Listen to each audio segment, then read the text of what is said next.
I bought the cheapest camera on Amazon. In a world now where cameras can cost up to the equivalent of a small house and shoot resolutions up to 8K, 12K, 47K, I bought this for $100. I've been a cinematographer for a pretty long time now, so I'm going to use my knowledge and wisdom to match the look of this $100 potato camera to this Alexa Mini LF. So I'm going to get a variety of different shots on both the cameras in outdoors environments and indoors environments, and then we'll take them into the computer afterwards and see if image quality really does matter. Which I'm sure it will, but I'm going to try.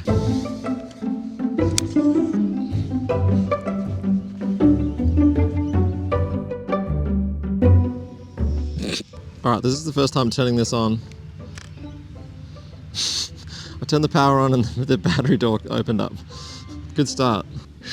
It looks so bad. Oh man. So I put the camera in a few different placements around this area with no lighting, just the sun, and got some shots. Alright. This is definitely not going to work.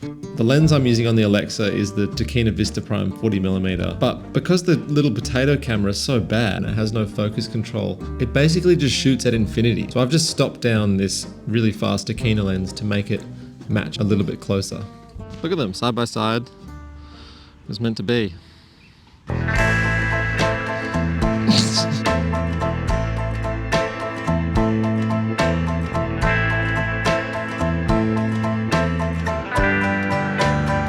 Alright, so I thought I could do a daytime interior type scene.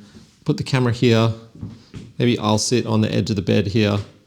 This window will be in the background. And then maybe we'll put a key light here.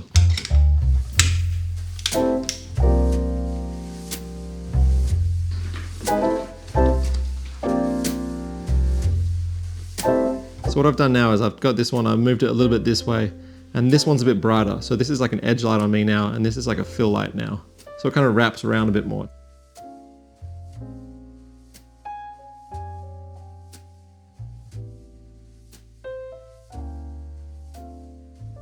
All right, here we go.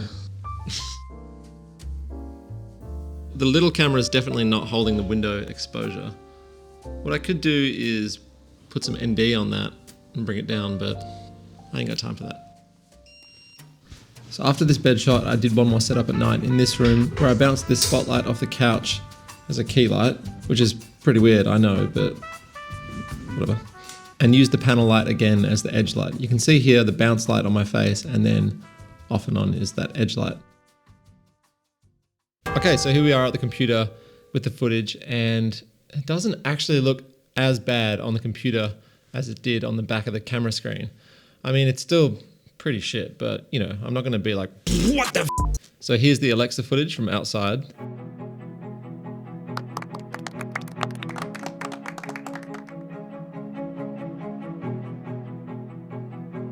And here's the little $100 camera.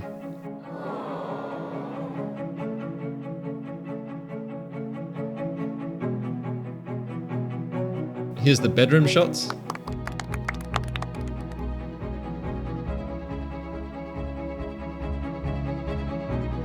Look at those nice red skin tones. And these night shots here.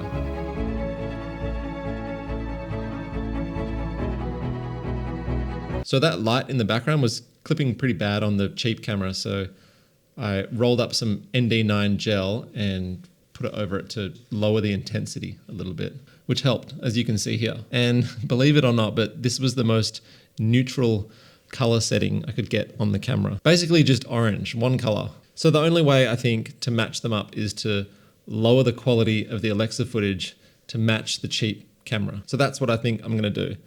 Just make it look a bit more grainy and crusty, and that'll sort of blend the two together and hide it a bit, I think. All right, so I'm gonna try and do this pretty simple. I'll fix up the color of the cheap camera shots a bit first, and then we'll match the Alexa to that. So I'm gonna bring the highlights down a bit first, and then lift up the shadows a little bit. Maybe I'll adjust the hue a bit. Turn up the saturation. And I'm just gonna mess around with the gamma and the gain color a bit, just to get it where I want. I'll go into the log. and pull the highlights down a bit. And that's looking a little bit better, I think. Then I'll layer some grain over the top using this plugin from Dehancer. Mess around with these a little bit until I get it where I want. The problem is that I don't even think I'm in focus. I think it's sort of set a bit behind me. Maybe it's like a meter behind me, but you know, whatever.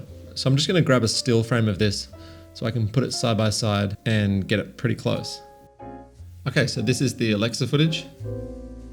So I'm just gonna use this Alexa conversion LUT.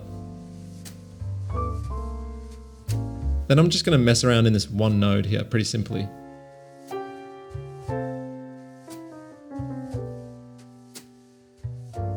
So I think I'm just going to add a bit of blur as well to match the shittiness of the other camera.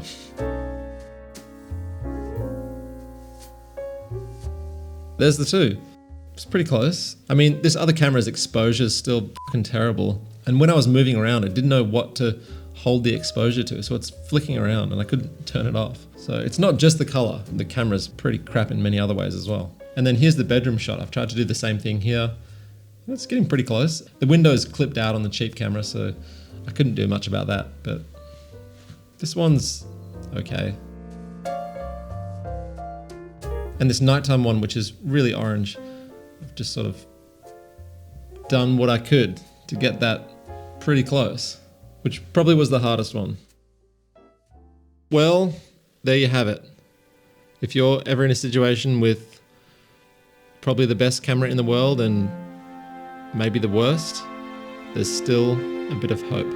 But I know for sure I'll probably never use this thing again.